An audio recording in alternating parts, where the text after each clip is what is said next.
मी करते का तुमच्या सोबत भांडण? अजिबात नाही, तुम्हीच करताय. अगं तुला काही लाजबीज वाटते का?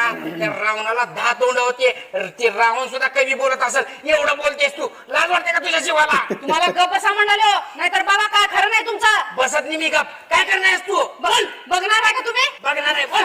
सांगू का तुम्हाला? सांग. काय दादा वहिनी बारीक सारीक गोष्टीवर सारखं भांडण करत बसताय. अरे मी हिला अजिबात भांडण करत नाही. हिनेच मला लहान सहान गोष्टीवर सारखं भांडण करत राहते. मी अजिबात भांडण करत नाही, हेनीच माझ्यासोबत भांडण करतात. एवढ्या एवढ्या गोष्टीवर भांडतात माझ्यासोबत. बस जेवढं भांडण केलाय तेवढं बाद झालं. आता शांत बसा. आता दोघ जण एकमेकाचा हात पकडा आणि जी मी बोलेल ते माझ्या माग माग बोला. ठीक आहे. काय खरं नाही आजपासून आता. आम्ही दोघ जण आजपासून आम्ही दोघ जण आयुष्यभर कधीच एकमेकांसोबत भांडण करणार नाही. आयुष्यभर कधीच एकमेकांसोबत भांडण करणार नाही. बघ आता हिने बोलली नाही. काय झालं वहिनी, माझ्या मागोमाग का बोलला नाहीसा?